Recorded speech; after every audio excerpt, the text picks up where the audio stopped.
Hello everyone, welcome to digital পড়াশোনা academy. আশা করছি তোমরা সকলে ভালো আছো, সুস্থ আছো এবং গুছিয়ে তুমি তোমার পরীক্ষা প্রস্তুতি চালিয়ে যাচ্ছ। আজকে অনেক দিন বাদে তোমাদের আবার একটা ক্লাস হতে চলেছে এবং যে ক্লাসে আজকে আমরা যে মক টেস্টটা অনুষ্ঠিত হয়েছে গত 13 এপ্রিল 13 এপ্রিল এবং 14 এপ্রিল দুদিন ধরে যে মক টেস্টটা অনুষ্ঠিত হয়েছিল, সেই মক টেস্টের আজকে আমরা সলিউশন ক্লাস করাবো। আজকের ক্লাসে আমরা ম্যাথের যে কোশ্চেন ছিল 20টা, সেই ম্যাথের 20টা কোশ্চেন আজকের ক্লাসে আমরা সলভ করব। সেই সঙ্গে সকলকে বলবো, যারা যারা এখনো পর্যন্ত মক টেস্ট দাওনি তারা অবশ্যই মক টেস্টটা দিয়ে আসো, দিয়ে তারপর কিন্তু এই যে সলিউশন ক্লাসটা সেটাকে দেখো, তাতে কিন্তু তোমার উপকার হবে। এমন না যে তুমি ওই সলিউশন করলে না, এখানে সলিউশন দেখে গেলে তারপর গিয়ে ওখানে মক টেস্ট দিলে হয়তো তাদের নাম্বারটা বেশি পাবে কিন্তু লাভটা কিছু হবে না। আগে মক টেস্টটা দিয়ে আসো, দেন তারপরে কিন্তু আমাদের এই সলিউশনটা দেখবে, তাতে তোমার উপকার হবে। এবং সকলকে বলবো যে আমাদের যে অ্যাপ্লিকেশন রয়েছে তার জন্য তুমি প্লে স্টোরে চলে যাও, গিয়ে ডিজিটাল পড়াশোনা একাডেমি লিখে সার্চ করো, করলে আমাদের অ্যাপ্লিকেশন পেয়ে যাবে। এবং আমাদের অ্যাপ্লিকেশনটা পাওয়ার পর এই অ্যাপ্লিকেশনের এই যে তিনখানা লাইন দেখতে পাচ্ছ এই বাঁদিকে ওপরের কর্নারে, এই তিনখানা লাইনে টাচ করলেই দেখবে ওখানে ফ্রি মেটেরিয়াল বলে একটা অপশন আছে। সেখানে যাবে, গেলে পারে দেখবে মক টেস্ট বলে একটা অপশন আছে। সেই মক টেস্ট অপশনে গিয়ে সেখান থেকে গিয়ে মক টেস্টটা অ্যাক্সেস করতে পারবে। দেখবে লেখা আছে LP full length mock test, এর মধ্যে যাবে, গেলেই পেয়ে যাবে। এছাড়া এইটাকে ইনস্টল করে রাখো, রাখলে পারে যখন আবার মক টেস্ট নেওয়া হবে সেই সমস্ত মক টেস্টের সুবিধা পাবে। এবং যাদের প্রয়োজন আছে, মনে করছো কোনো অনলাইন পেড ব্যাচ নিতে চাও, তারা অবশ্যই এখান থেকে পেড ব্যাচটা কিনে নিতে পারবে। এবং এই মুহূর্তে আমাদের লিমিটেড টাইম অফারে দুটো কিন্তু ব্যাচ লঞ্চ হয়েছে।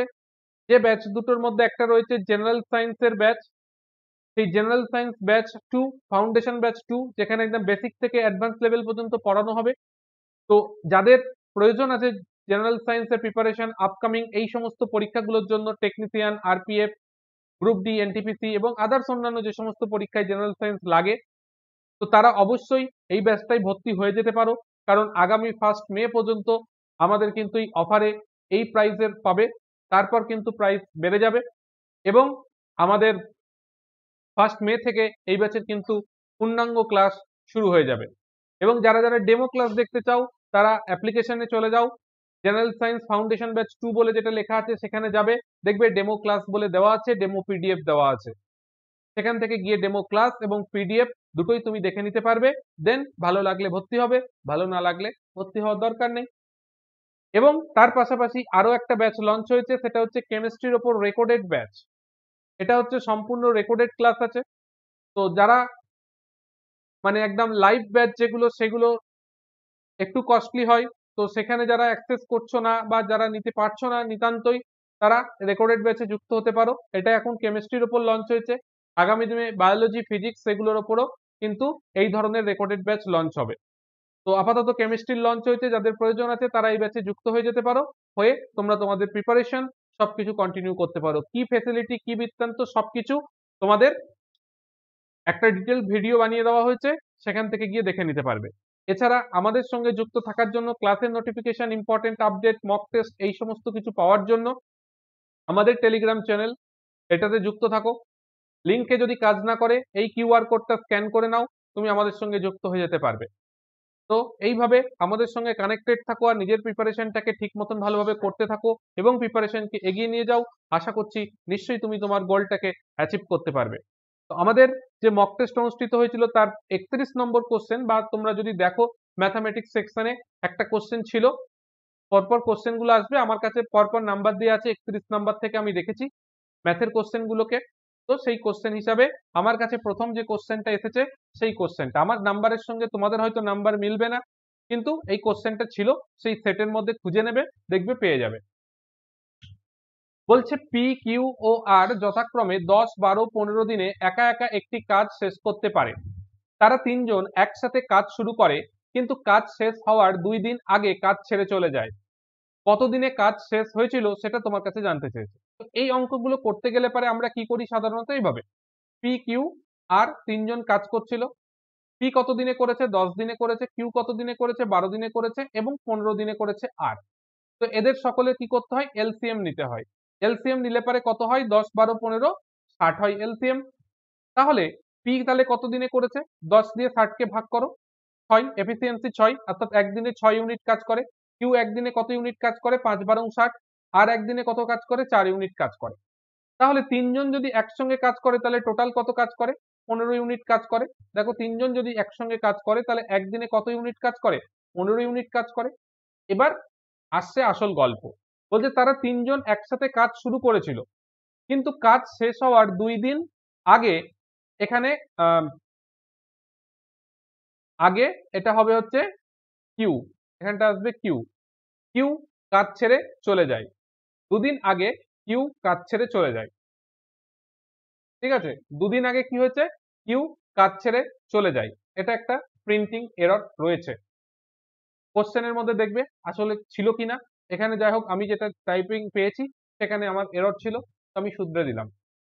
তো বলছে কাজ শেষ হওয়ার 2 দিন আগে কিউ কাজ ছেড়ে চলে যায়, অর্থাৎ কিউ হচ্ছে কাজ ছেড়ে চলে গেছিল কবে? 2 দিন আগে। ঠিক আছে, এটা আমাকে অভিষেক রিপোর্টও করেছিল যে কোশ্চেনটে প্রবলেম আছে। একদমই কোশ্চেনটে প্রবলেম ছিল, তোমাকে জানিয়েও দিয়েছিলাম। ঠিক আছে, তাহলে কত দিনে কাজ শেষ হবে তোমাকে বের করতে বলে। তাহলে দেখো আমরা কিউ বলছে কাজ শেষ হওয়ার 2 দিন আগে কাজ ছেড়ে চলে গেছে, তো ওই কিউ কে বলবো ভাই তুই যাস না, তুই থেকে আমাদের সঙ্গে 2 দিন কাজ করবি, তোকে বাড়ি যেতে দেবো না। তাহলে কিউ কে যদি যেতে না দিই তাহলে কিউ 2 দিন কাজ করবে। তাহলে কিউ 2 দিনে কত কাজ করবে? একদিনে 5 ইউনিট কাজ করে, তাহলে 2 দিনে কত কাজ করবে? 10 ইউনিট কাজ করবে। কে করছে? কিউ করছে। কিউ তাহলে 2 দিনে কত? 10 ইউনিট কাজ করবে। ঠিক, আমাদের টোটাল কাজ ছিল তো 60, টোটাল কাজ ছিল 60।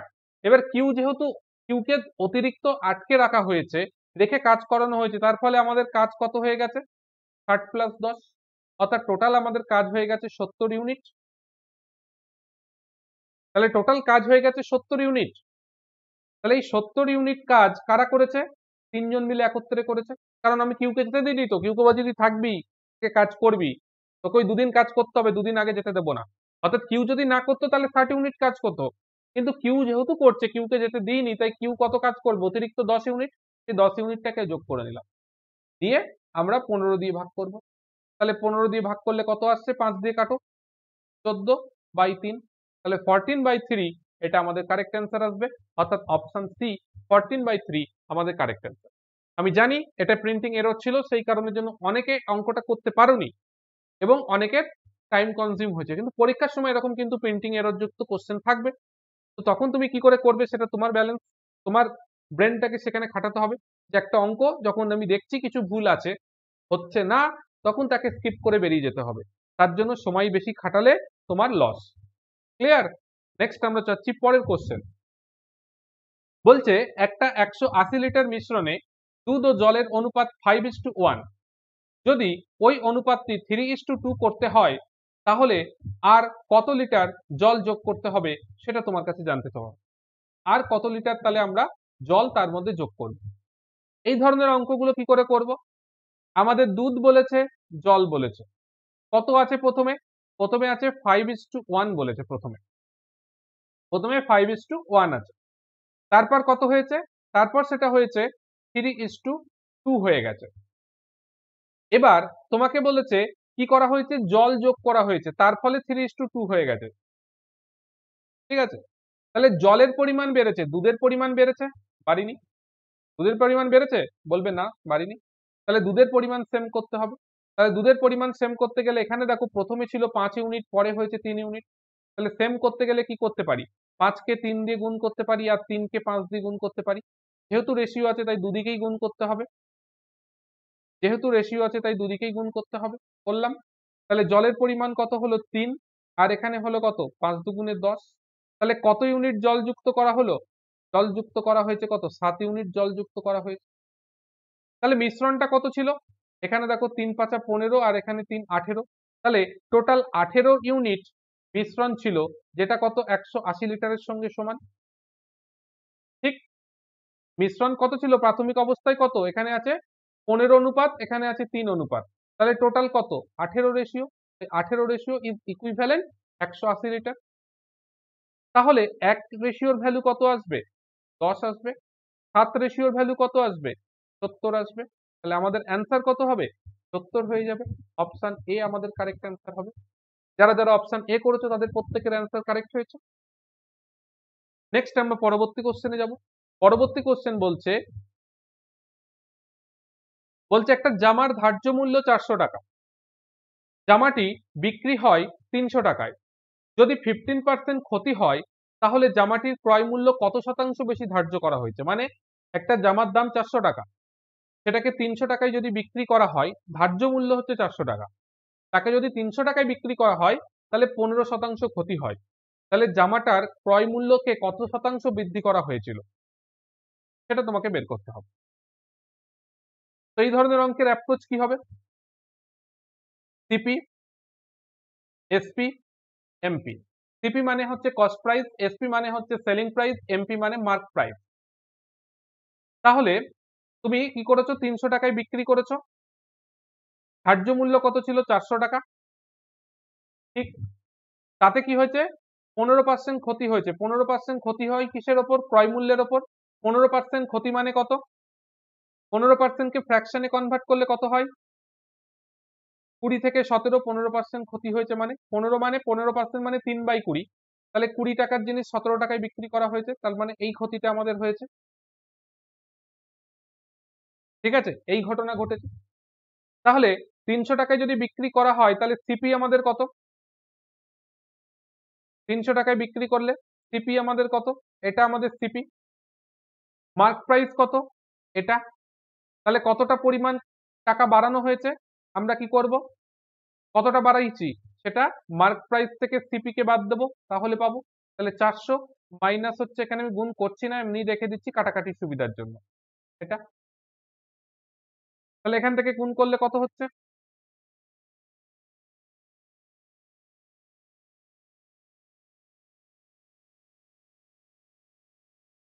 এটা। তাহলে এখান থেকে বলো কত আসছে?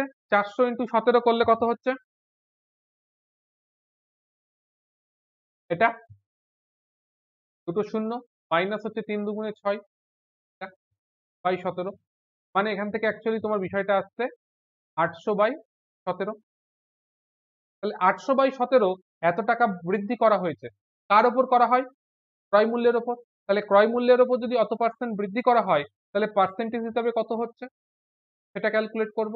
তাহলে পার্সেন্টেজ হিসাবে কত পার্সেন্ট ধার্য করা হয়েছে সেটা কি করব? আমি এটা মুছে দিচ্ছি, দিয়ে আমি করছি।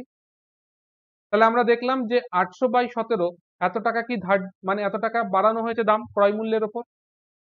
তাহলে ধার্য কত করা হয়েছে? কতটা বাড়ানো হয়েছে ধার্য করার জন্য?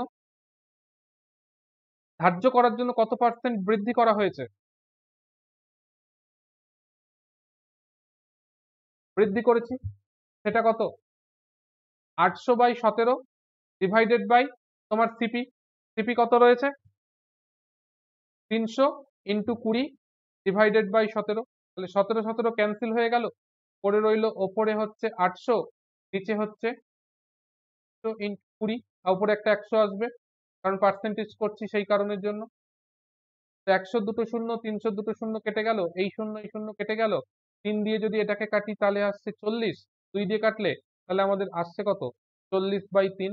তাহলে 40/3 মানে 3 তেরো 39, তারপর 3 3 হবে, অর্থাৎ 39.33, অর্থাৎ অপশন বি আমাদের কারেক্ট অ্যান্সার হবে। যারা যারা অপশন বি অ্যান্সার করেছো প্রত্যেকের অ্যান্সার কারেক্ট হয়েছে। নেক্সট আমরা যাব পরের অঙ্কে। চলো পরের অঙ্ক। বলছে যদি 4200 টাকা এ বি ও সি এমন ভাবে এর মধ্যে এমন ভাবে বন্টন করা হলো যাতে এ ইস টু বি 2:3 হয় এবং সি ইস টু বি হয় 5:6, তাহলে বি কত টাকা, বি এর শেয়ার কত অংশ ছিল সেটা বের করতে বলেছে। তাহলে আমাদের কি করতে হবে? এ ইস টু বি কত বলেছে? 2:3, is to C, B is to C সেটা কত বলেছে? সেটা বলেছে 6:6 আমাদের 5 বলেছে। তো আমরা এটা খুব সহজ, এখানে 6 আছে, এটাকে আমরা 2 দিয়ে গুণ করে দিলেই হয়ে যাবে। এটাকে 2 দিয়ে গুণ করো, এটাকে 2 দিয়ে গুণ করো, তাহলেই হয়ে যাবে। তাহলে আমাদের ফাইনাল রেশিও আসছে 4:6:5। তাহলে টোটাল কত হচ্ছে? টোটাল হচ্ছে দেখো 15। 15 রেশিওর ভ্যালু কত? 4200 বলেছে। 1 রেশিওর ভ্যালু কত আসবে? এক রেশিওর ভ্যালু কত আসবে? এটা আসছে এক রেশিওর ভ্যালু। তাহলে 6 রেশিওর ভ্যালু কত আসবে? কারণ বি এর শেয়ারটা বের করতে বলেছে 6 রেশিও।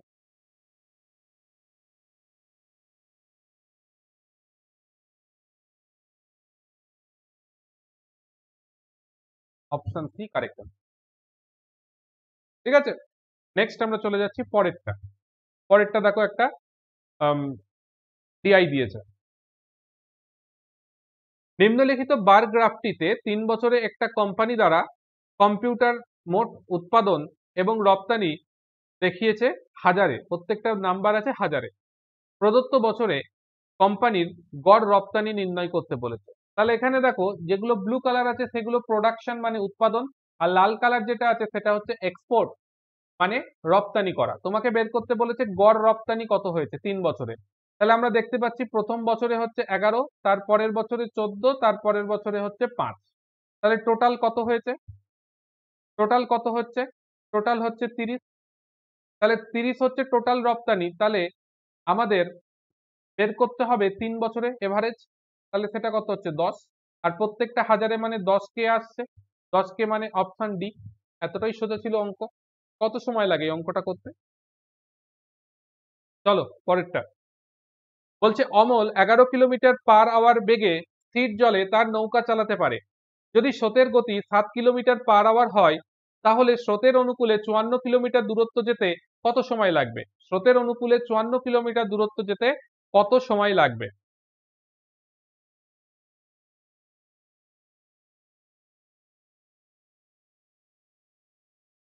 একদমই সোজা অঙ্ক ছিল, কিছুই বলেনি। স্রোতের অনুকূলে তার মানে কি? স্থির জলে বেগ প্লাস হচ্ছে স্রোতের বেগ যোগ করে দিতে হবে। তাহলে টোটাল কত হচ্ছে? 18 হচ্ছে। আছে আমাদের কিলোমিটার পার আওয়ার, চেঞ্জ করার কিছু নেই, ইউনিট আছে আওয়ারে, এখানে দূরত্ব আছে কিলোমিটারে। তাহলে আমাদের কত হবে? 54 কিলোমিটার যাওয়া মানে এটা করতে হবে। তাহলে এটা এটা কেটে গেলে 3 18, তাহলে এত আওয়ার। অপশন এ আমাদের কারেক্ট অ্যান্সার হয়ে যাবে। চলো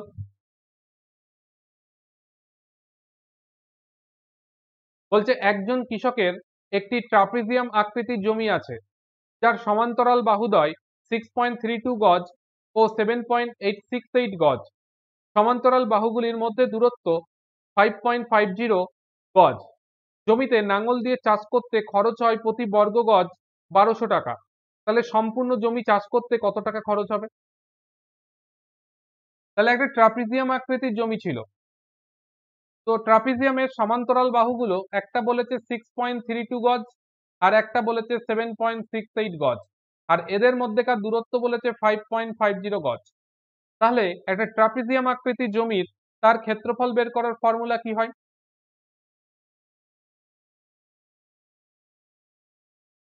ক্ষেত্রফল ইজিক্যাল টু কি হয়? হাফ ইন্টু সমান্তরাল বাহুদ্বয়ের দৈর্ঘ্যের সমষ্টি। তাহলে সমান্তরাল বাহুদ্বয়ের দৈর্ঘ্যের সমষ্টি মানে 6.32 প্লাস 7.68 ইন্টু তাদের মধ্যেকার দূরত্ব 5.50। যারা জানো না তারা লিখে নাও যে ট্রাপিজিয়ামের ক্ষেত্রফল বের করার ফর্মুলা হাফ ইন্টু সমান্তরাল বাহুদ্বয়ের সমষ্টি ইন্টু তাদের মধ্যেকার দূরত্ব। চলো করে ফেলো এবার। কত হচ্ছে যোগ করলে?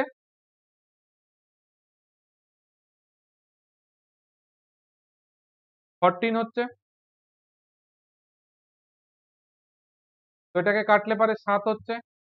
7 দিয়ে গুণ করলে কত হচ্ছে? 5 7 35, 5 হাতে আছে 3, 5 7 35 আর 3 হচ্ছে 38।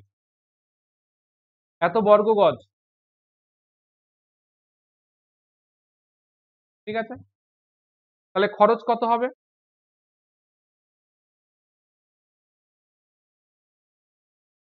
1200। তাহলে দেখো 1200 দুটো শূন্য আর এদিকে দশমিকের পর 2 ঘর উড়ে গেল। তাহলে 12 দিয়ে 5 কে গুণ করলে লাস্টে শূন্য আসবে একটা। তো গুণ করে দেখতে হবে, কিছু করার নেই। গুণ করে দেখতে হবে, কিছু করার নেই। ঠিক আছে, তো গুণ করো। গুণ করলে কত আসছে বলো? লাস্টে দেখো দুটো শূন্য আসছে, দেন তারপর আসছে 2, তারপর হচ্ছে 6, এটা আসছে। এটা আসছে মানে অপশন সি। ঠিক আছে, আমি মুখে মুখে ক্যালকুলেশন করলাম, যদি ভুল হয়ে থাকে চেক করে নেবে, আর তোমরা একটু করে দেখে নাও সেটা ঠিক আছে কিনা। ঠিক আছে, তাহলে এত টাকা আমাদের সঠিক অ্যান্সার হয়ে যাবে। চলো, মান নির্ণয় করতে দিয়েছে, এর মতন সহজ আর কি হয়, মান নির্ণয় করতে দিয়েছে। তাহলে আমরা কি করব এটাকে মান নির্ণয় করতে গিয়ে? আগে এটাকে নিয়ে চিন্তা করো। এটা হচ্ছে 169 মাইনাস 8 স্কোয়ার করলে 64, তাহলে এদের বিয়োগ করলে কত আসছে? বিয়োগ করলে কত আসছে? 105 আসছে। তাহলে 105 কে দেখো 5 দিয়ে গুণ করতে বলেছে, তাহলে 105 কে 5 দিয়ে গুণ করলে 5 5 25, আর 5 1 কে 5, 525। তার সঙ্গে দেখো 4 যোগ করতে দিয়েছে, তাহলে 4 যোগ করলে কি হয়? 529। তো 529 মানে কত রুট বলো? 529 এর রুট কত হয় বলে ফেলো। কত হয় 529 এর রুট? 23। তাহলে আমাদের অ্যান্সার চলে আসছে অপশন বি, 23। নেক্সট, স্কয়ার মুখস্থ করতে হবে, না মুখস্থ করলে তো তুমি সেটা করতে পারবে না, তাই না? সেটাকে তোমার মুখস্থ রাখতে হবে। বলছে মোহিত একটা টিভি কিনেছিল, কত? 14% জিএসটি সহকারে। তাতে কত টাকা পড়েছিল? 7,980 টাকা। জিএসটি ছাড়া টিভির আসল দাম কত হবে বের করতে বলেছে। দেখো, এটা পার্সেন্ট জিএসটি দিতে হয়েছে, জিএসটি দিয়ে দাম হচ্ছে এত টাকা। তাহলে জিনিসটার ক্রয় মূল্য যদি 100 হয়, তার উপর 14% কি হয়েছে? জিএসটি দিয়েছে, তাহলে টোটাল দাম হয়েছে কত? 114 টাকা। তাহলে আমরা বলতে পারি যে 114% সেটা হচ্ছে আমাদের 7980, তার সঙ্গে সমান। তাহলে 1 মানে কত? 114, কাটাকাটি করো। দেখো 4 7 28, 2 7 একে 7 2 9, 7 একে 7 8, 7 দিয়ে যাচ্ছে। তাহলে 1 রেশিওর ভ্যালু এটা। তাহলে 100% এর ভ্যালু কত আসবে? এটা। তাহলে অপশন এ আমাদের কারেক্ট অ্যান্সার হবে। চলো পরেরটা। বলছে একটি অর্ধগোলকের আয়তন 486 পাই ঘন সেমি, তাহলে তার ব্যাসার্ধ নির্ণয় করতে বলেছে। তাহলে হেমিস্ফিয়ারের বা অর্ধগোলকের আয়তনের ফর্মুলা কি হয়? আয়তনের ফর্মুলা কি হয়? 2/3 পাই আর কিউব, এটা হয় ফর্মুলা। তাহলে আমরা লিখতে পারি 2/3 পাই আর কিউব, এটা আমাদের 486 পাই তার সঙ্গে সমান। পাই পাই বোথ সাইড ক্যান্সেল হয়ে গেল। আর কিউব ইজ ইকাল টু কি হচ্ছে? 486 ইন্টু 3/2, 2 দিয়ে কাটলে 2 4 3। তাহলে আর কিউব ইজ ইকাল টু তোমার কত হচ্ছে? গুণ করলে 3 3 9, 3 4 12, 2 হাতে আছে 1, 3 2 6 আর 1 7। তো 729 এর কিউব করলে কত হয় বলো, বলে ফেলো।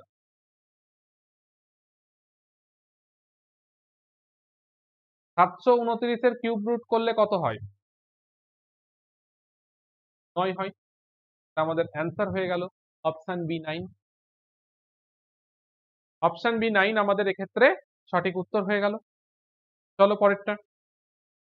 বলছে একজন ব্যক্তি 1 টাকায় 13টি লজেন্স কেনেন, 30% লাভ করার জন্য 1 টাকায় কটি লজেন্স বিক্রি করবে? খুব সোজা অঙ্ক। বলছে 1 টাকায় 13টা লজেন্স কিনেছে, তাহলে একটা লজেন্সের দাম কত? একটি লজেন্সের দাম কত?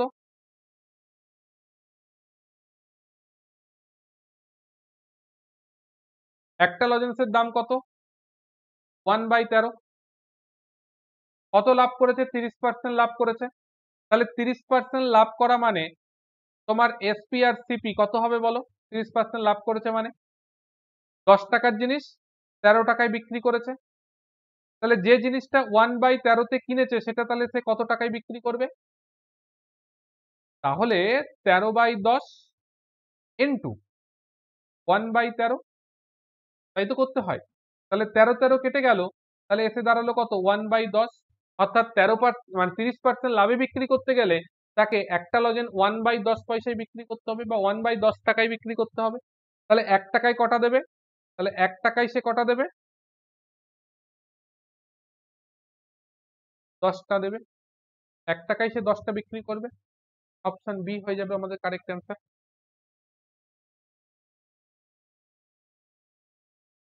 চলো পরেরটা। বার্ষিক 5% হারে 2 বছরে 64,000 মানে 64,000 টাকার চক্রবৃদ্ধি সুদ কত হবে? 5% হারে 2 বছরের, ঠিক আছে? 5% হারে 2 বছরে। 5% মানে 20 টাকার জিনিস 21 টাকায় বিক্রি করা। 2 বছর মানে দুবার করব। টোটাল কত আসছে? 400, এদিকে আসছে 421, 441। তাহলে সিআই কত হলো? 41 টাকা। এটা হলো আমাদের সিআই, 41 টাকা। তাহলে আমাদের 400 রেশিও, এটা ছিল প্রিন্সিপাল 400 টাকা। তাহলে সেটাই হচ্ছে আমাদের 6400, তার সঙ্গে 000 সঙ্গে 3টে শূন্য 3টে শূন্য কেটে গেল। এক রেশিওর ভ্যালু আসছে 4 লং 64 এটা। তাহলে 41 রেশিওর ভ্যালু কত আসবে? 41 ইন্টু 16, লাস্টে 6, মানে অপশন সি আমাদের কারেক্ট অ্যান্সার আসবে। 4 6 24 আর একে হচ্ছে 5, হাতে আছে 2, 4 একে 4 আর 2 6, এটা আসবে অ্যান্সার। অপশন সি আমাদের কারেক্ট অ্যান্সার। অপশন সি আমাদের কারেক্ট অ্যান্সার হয়ে যাবে। চলো নেক্সট বলেছে 3 এবং x এর তৃতীয় সমানুপাতিক হলো 27 এবং 2 এবং y এর তৃতীয় সমানুপাতিক হলো 8। তাহলে x is to y কত হবে তোমাকে বের করতে বলেছে। তৃতীয় সমানুপাতিক মানে কি? 3, x এবং 27, এটা হচ্ছে তৃতীয় সমানুপাতিক। এটাকে যদি লেখা হয় তাহলে আমরা এইভাবে লিখতে পারবো 3/x is equal to x/27। তাহলে এখান থেকে আমরা যদি x এর ভ্যালু বের করি তাহলে আমরা কি লিখতে পারবো? x² is equal to এটা। তাহলে x is equal to কত পাচ্ছি? 9 পাচ্ছি। পরেরটা কি বলেছে? 2, y এবং 8 এরা হচ্ছে তিনটে সমানুপাতিক। তাহলে এটাকে কি লিখতে পারি? 2/y is equal to y/8। তাহলে এখান থেকে কি লিখতে পারি? y² is equal to 2 into 8, therefore y is equal to লিখতে পারি 4, কারণ 4 দুগুণে 16, তার মানে y এর রুট করলে পারে কত আসবে? 4 আসবে। ঠিক আছে, লিখে দিই, আবার অনেকের সমস্যা হতে পারে। তাহলে পারে আমাদের বের করতে হবে x is to y কত হবে। তাহলে x হচ্ছে 9, y হচ্ছে 4, তাহলে 9 is to 4, অপশন বি আমাদের কারেক্ট অ্যান্সার হয়ে যাবে। চলো পরবর্তী কোশ্চেন। বলছে একটি বিদ্যালয়ে 19 জন ছাত্রছাত্রীর প্রাপ্ত নম্বরের গড় হচ্ছে 48। যদি প্রাপ্ত নম্বর, সর্বোচ্চ নম্বর এবং সর্বনিম্ন নম্বরগুলি সরানো হয়, প্রাপ্ত নম্বরের থেকে যে ম্যাক্সিমাম পেয়েছে আর যে সর্বনিম্ন পেয়েছে সেই দুটো নাম্বারকে বাদ দেওয়া হয়, তাহলে গড় 4 কমে যায়। তাহলে সর্বোচ্চ সর্বনিম্ন নম্বরের গড় কত ছিল? তাহলে 19 জনের মোট নম্বর কত ছিল?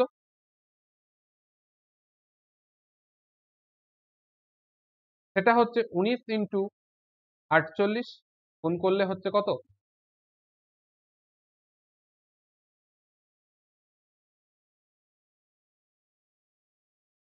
এবার কি হচ্ছে? দুজনের নাম্বার বাদ গেল, তাহলে হয়ে গেল কত? 17 জন। তাহলে 17 জনের মোট নম্বর সেটা কত হবে?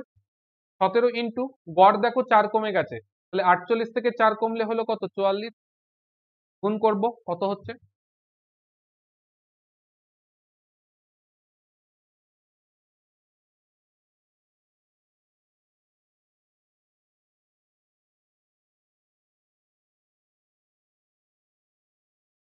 তাহলে পার্থক্য কত হচ্ছে? তাহলে আমি যদি বলি দুজনের মোট নম্বর কত হচ্ছে, যে দুজন বাদ দিয়েছো সেই দুজনের মোট নম্বর কত হচ্ছে,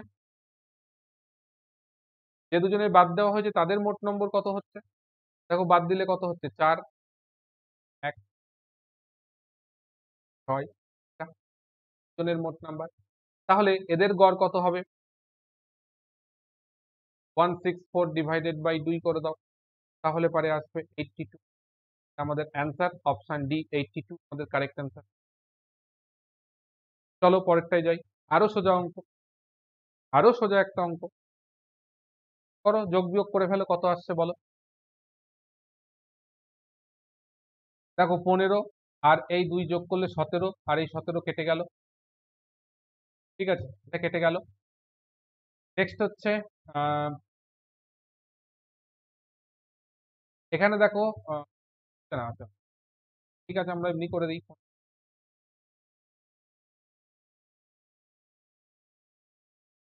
চলো 12 আর 3 হচ্ছে এখানে কত থাকলো, 15 পড়ে রইলো। 12 আর 3 হচ্ছে 15 পড়ে রইলো। আর এখানে হচ্ছে 17, আর এখানে হচ্ছে 7, এখানে 21, 21 আর 17 যোগ করে নাও, 21 আর 17 পরে 23 আসছে।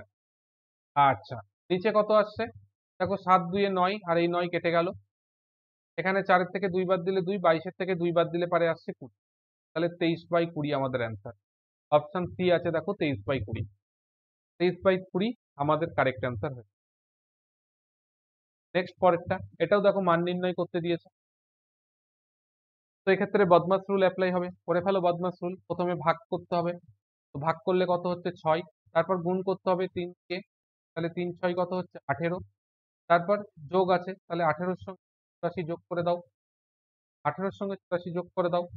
আচ্ছা, যোগ করলে কত হচ্ছে, হাতে আছে 1, 8 আর 1 9 আর 1 10, এটা থেকে কত আছে 40 বিয়োগ করতে বলে দাও। 40 বিয়োগ করে দিলে আসছে 62। দেন কি করতে বলেছে, তার সঙ্গে আবার 44 যোগ করতে বলেছে। দেখো 62 44 যোগ করে দাও, তাহলে কত হচ্ছে, এখানে হচ্ছে 106, হচ্ছে 106। 106 এর সঙ্গে দেখো 4 গুণ আছে, থেকে 4 দিয়ে গুণ করো, 4 6 24, 4 1 4, 424 আমাদের কারেক্ট অ্যান্সার। 424, 424 এটার আমাদের কারেক্ট অ্যান্সার। নেক্সট চলো, বলছে একটা ট্রেন একই অভিমুখে 6 কিলোমিটার পার আওয়ার বেগে হেঁটে চলা একজন ব্যক্তিকে অতিক্রম করে, তাতে তার 20 সেকেন্ড সময় লাগে। আবার বলছে 300 মিটার লম্বা প্ল্যাটফর্মকে অতিক্রম করতে 30 সেকেন্ড সময় লাগে। তাহলে ট্রেনের বেগ কিলোমিটার পার আওয়ারে কত ছিল বের করতে। তার মানে একটা ট্রেন আসছিল, মনে করো একটা ট্রেন, করে একটা ট্রেন এঁকে দিলাম, এটা মনে করো ট্রেন। ট্রেন যেদিকে আসছে, ট্রেনটা মনে করো এদিকে যাচ্ছে, এবং সেই একই অভিমুখে, সেই অভিমুখে একটা মানুষ হেঁটে চলেছে। ঠিক আছে, একটা মানুষ হেঁটে চলেছে 6 কিলোমিটার পার আওয়ার বেগ নিয়ে। তাহলে ট্রেন যাচ্ছে যে অভিমুখে, মানুষটাও সেই অভিমুখে হেঁটে যাচ্ছে। এই মানুষটাকে অতিক্রম করতে ট্রেনটার 20 সেকেন্ড সময় লেগেছে।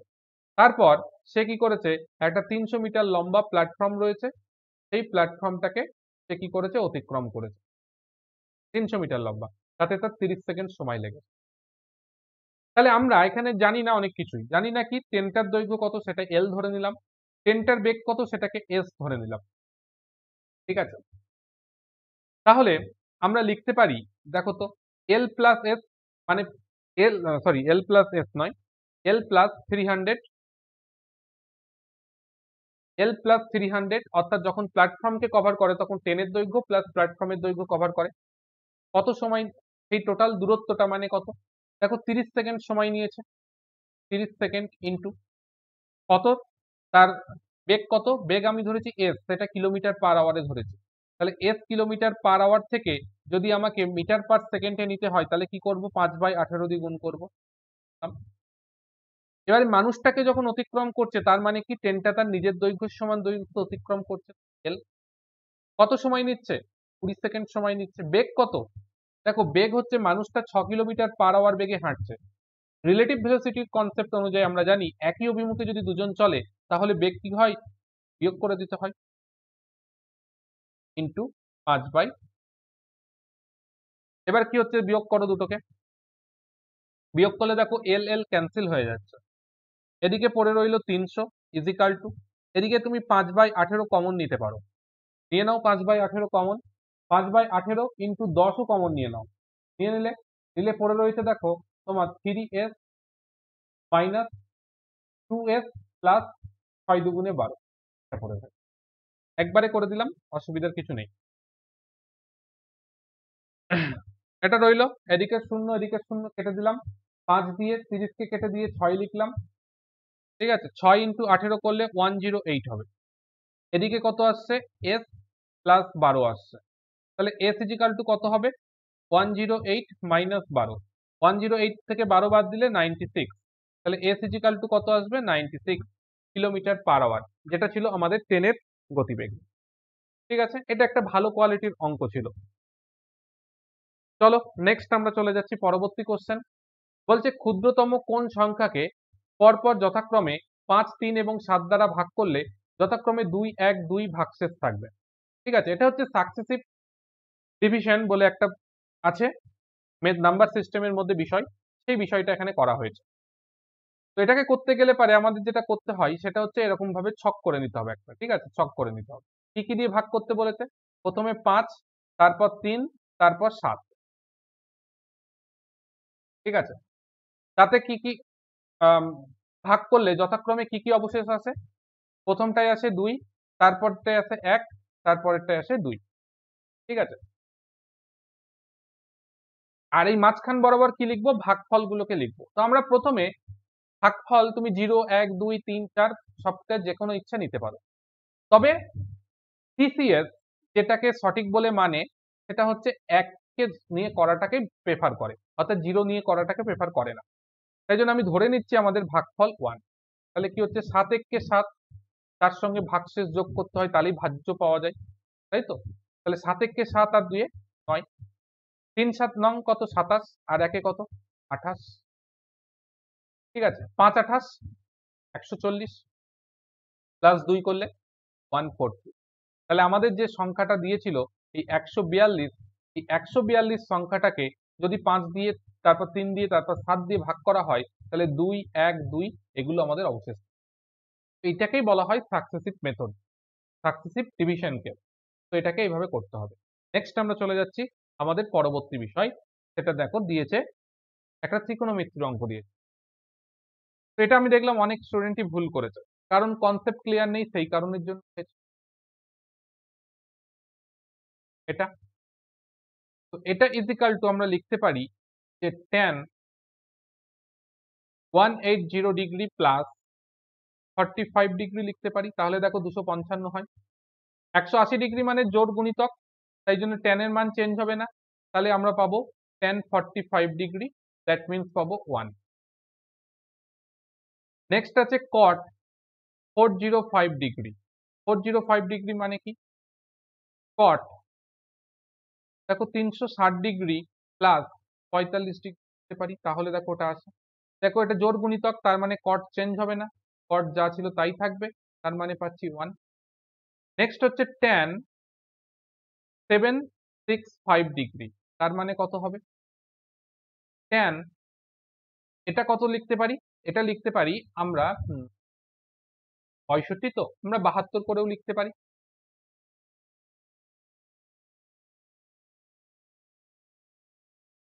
হ্যাঁ 72 লিখি।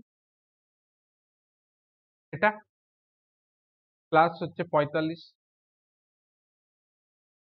তাহলে এটা জোড় গুণিতক, তাহলে tan চেঞ্জ হবে না, tan যা আছে তাই থাকবে। তাহলে সেখান থেকে আমরা কত পাচ্ছি? 1 পাবো। নেক্সট হচ্ছে cot, cot 675 ডিগ্রি দিয়েছে। এটাকে লিখতে পারি cot ইন্টু, দেখো 6753, এটাকে আমরা লিখতে পারি 630, প্লাস হচ্ছে আমরা লিখতে পারি 45 ডিগ্রি। তাহলে দেখো এটা হচ্ছে বেজোড় গুণিতক আছে 7 নং 63। দেখো এটা বেজোড় গুণিতক আছে 7 নং 63, অর্থাৎ 7 গুণ আছে 90 এর। বেজোড় গুণিতক, বেজোড় গুণিতক হলে cot কি হয়ে যাবে? tan হয়ে যাবে, ঠিক আছে, tan হয়ে গেল। এবং এই যে ঘরটা, এগুলো দেখো যখন 180 যোগ করে এটা এসেছে, এটা মানে tan এর ঘরেই ছিল কোনটা? 255 tan এর ঘরে কোন? 405 যখন, তখন সেটা হয়েছে কোথায়? সেটা হয়েছে অলের ঘরে। tan 765 সেটাও অলের ঘরে, কিন্তু 675 এটা অলের ঘরে না, এটা কসের ঘরে পড়ে। এই কসের ঘরে পড়ে বলে কি হয়ে যাবে? আমাদের একটা মাইনাস সাইন নিতে হবে। তো -45 ডিগ্রি, তাই জন্য -1 আসবে। তাহলে এটার ভ্যালু এসছে 1, এটার ভ্যালু এসছে 1, প্লাস এটার ভ্যালু এসছে 1, আর এটার ভ্যালু এসছে -1, দ্যাট ইজ 0। অপশন বি, 0 যাদের অ্যান্সার করেছিলে তাদের অ্যান্সার ঠিক আছে, বাকিদের অ্যান্সার সম্পূর্ণ ভুল। নেক্সট, নিম্নলিখিত সারণীটি 4টি কোম্পানি ABCD দ্বারা বছরের পর বছর নিয়োগকৃত প্রার্থীর সংখ্যা দেখানো হয়েছে। 2019 সালে কোম্পানি বি দ্বারা নিয়োগকৃত প্রার্থীর সংখ্যা 2020 সালে কোম্পানি ডি দ্বারা নিয়োগকৃত প্রার্থীর সংখ্যার অনুপাত কত? তাহলে 2019 সালে বি দ্বারা 75 জনকে নিয়োগ করা হয়েছে, বি দ্বারা 75 জনকে 2019 সালে। আর 2020 সালে কোম্পানি ডি দ্বারা নিয়োগ করা হয়েছে 65 জনকে। এদের রেশিও বের করতে হবে। তাহলে এটা হচ্ছে 5 দিয়ে কাটলে 5 15 75 আর 5 13 65, তাহলে 15:13 আমাদের কারেক্ট অ্যান্সার হবে। অপশন ডি 15:13 আমাদের কারেক্ট অ্যান্সার। তো এই ছিল 50টা কোশ্চেন। খুবই মানে কি বলবো, ইজি টু মডারেট লেভেলের অঙ্কের কোশ্চেন ছিল এই সেটের মধ্যে। যারা করতে পেরেছো ভালো, যারা অন্তত একটা কোশ্চেন ভুল ছিল, 19টা কোশ্চেন যারা সঠিক করেছো তারা খুব ভালো, অসাধারণ, তাদের প্রিপারেশন লেভেল ঠিকঠাক আছে। কিন্তু যারা করতে পারোনি তারা নিজেকে একটা করে প্রশ্ন করো যে তোমার প্রিপারেশন ঠিকঠাক আছে তো। এই প্রশ্নটা করা খুব জরুরি। এখন যে কথাগুলো বলবে কথাগুলো সবার শুনতে ভালো লাগবে না, অনেকে বেরিয়ে যেতে পারো, যাদের মনে হচ্ছে আর ভালো লাগছে না চলে যাও, কোনো অসুবিধা নেই। কিন্তু কথাগুলো যে বলবো সবকটা বাস্তব।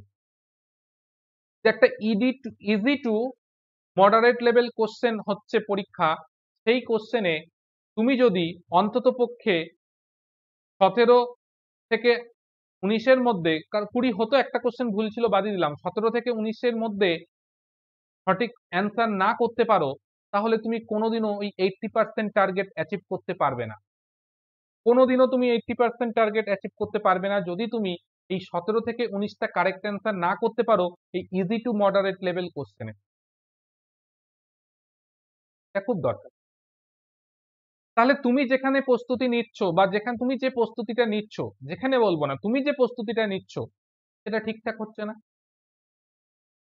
তাহলে তোমাকে প্রস্তুতি লেভেল বাড়াতে হবে, প্রস্তুতি ঠিক মতন করতে হবে। যদি তোমার একটা লক্ষ্য থাকে, যদি একটা তোমার গোল থাকে, সেই টার্গেটটাই যদি পৌঁছতে হয়, তাহলে কিন্তু তোমাকে প্রিপারেশন ঠিকঠাক হচ্ছে না আমি বলতে পারি, এই লক্ষ্যটাই পৌঁছানো। এটাতে পৌঁছতে গেলে প্রিপারেশন ঠিকঠাক ভাবে করতে হবে। যারা ভাবছো এখনো তো দেরি আছে, আমি তো টেকনিশিয়ানের এক্সাম দেবো, টেকনিশিয়ান গ্রেড 3 পরীক্ষা তো অক্টোবর, এই নভেম্বর ডিসেম্বর মাস নাগাদ হবে, হাতে অঢেল সময়, ভুল ভাবছো, ভুল ভাবছো। তুমি পড়াশোনা করবে না বলে বাকি আর যারা রয়েছে, যারা এক্সাম দেবে, তারা যে পড়াশোনা করবে না এটা নয়। তুমি করছো না, তুমি করছো না, অন্যেরা করছে। অন্যেরা এই যে 17 18 19 হলো না কেন সেটা নিয়ে ভাবছে, কিভাবে সেই 17 থেকে 19টা কোশ্চেন কারেক্ট করা যায়, কি করে 80%-এ পৌঁছানো যায় সেটা নিয়ে ভাবছে।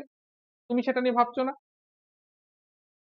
আর যারা এএলপি দেবে তাদের কথা ছেড়েই দিলাম, তাদের যদি, যারা ওই যে পরীক্ষা হয়েছে যাতে বিলো কি বলবো 40 নিচে যারা পেয়েছো তাদের আশা ছেড়ে দাও, এক প্রকার আমি বলতে পারি, তাদের আশা ছেড়ে দেওয়াই ভালো।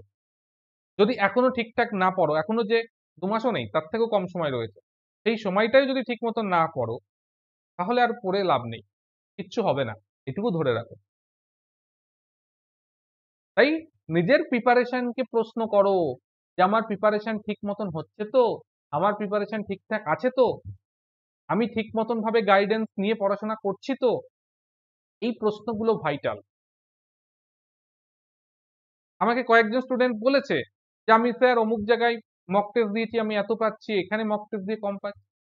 কোয়ালিটি কোশ্চেন তুমি করতে পারছো না, কোশ্চেনের লেভেল তো দেখো, সব কোশ্চেন তো সেম না, কিছুটা, যেমন এই কোশ্চেনটা টোটাল যেটা ছিল মডারেট টু হাই লেভেল একটা কোশ্চেন ছিল, অবভিয়াসলি তুমি এখানে নাম্বার কম পাবে, এটা স্বাভাবিক। যেটা ইজি লেভেল কোশ্চেন যদি তুমি সলভ করতে থাকো, তাহলে ইজি লেভেল কোশ্চেনে তুমি নাম্বার অনেক পাবে, ইজি লেভেল কোশ্চেনে তুমি 85%ও পেয়ে যেতে পারো। বাট একটা যখন মডারেট লেভেল কোশ্চেন করবে বা moderate to high level question করবে, সেখানে অবভিয়াসলি তোমার নাম্বার কমবে। তাই কোশ্চেন সব রকম প্র্যাকটিস করতে হবে, যেমন হাই লেভেল করলেও হবে না, তেমন ইজি লেভেল করলেও হবে না, সবটাকেই প্র্যাকটিস করতে হবে।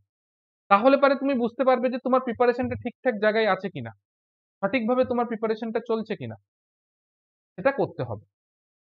কোয়ালিটি কোশ্চেন প্র্যাকটিস করতে হবে। আমাদের সঙ্গে যারা যুক্ত রয়েছে তাদেরকে কোয়ালিটি কোশ্চেন প্র্যাকটিস করানো হয়, তাদেরকে কোয়ালিটি কোশ্চেন দেওয়া হয়, যে কোর্স পড়ানো হয়েছে সেখানে যে অঙ্ক করানো হয়েছে কোয়ালিটি কোশ্চেন করানো হয়েছে, কোয়ালিটি জিনিস তাদের দেওয়া হচ্ছে, যেটা লেটেস্ট টিসিএস প্যাটার্ন, টিসিএস যে টাইপের কোশ্চেন করে, ঠিক এসএসসি প্রিভিয়াস ইয়ার কোশ্চেন গুলো, গত গ্রুপ ডি এক্সাম গুলো, এনটিপিসি এক্সাম বলো, এই সমস্ত এক্সামে যে যে টাইপের লেভেলের কোশ্চেন, যে যে লেভেলের কোশ্চেন গুলো করানো হয়েছে, সেইগুলো আমাদের মূল ফোকাস, কারণ প্রশ্ন সেগুলো দিয়েই হবে। মান্ধাতার আমলের প্রিভিয়াস ইয়ার কোশ্চেন সলভ করে কোনো লাভ নেই। যদি প্রিভিয়াস ইয়ার সলভ করতে হয় তাহলে তুমি এসএসসির প্রিভিয়াস ইয়ার কোশ্চেন সলভ করো, তাতে অনেক বেশি লাভ দেবে, অনেক বেশি তুমি সেখান থেকে উপকৃত হবে। তাই যাদের যেভাবে পরীক্ষার লেভেল রয়েছে সেই হিসাবে এখনো ভাবো 80% পাওয়া কঠিন না, তার মানে এটা নয় যে 80% তুমি পরীক্ষায় বসলেই পাবে। পাওয়াটা ক্রিটিক্যাল, ঠিকভাবে করতে হবে, ঠিকভাবে ফোকাস রেখে পড়াশোনা করতে হবে। যারা গত 2 বছর আগের থেকে পড়াশোনা শুরু করেছে, 2022-এর শেষাশেষি যারা পড়াশোনা শুরু করেছে, তারা আজকে একটা লেভেলে পৌঁছে গেছে, তাদের লেভেলটা অন্য জায়গায় আছে।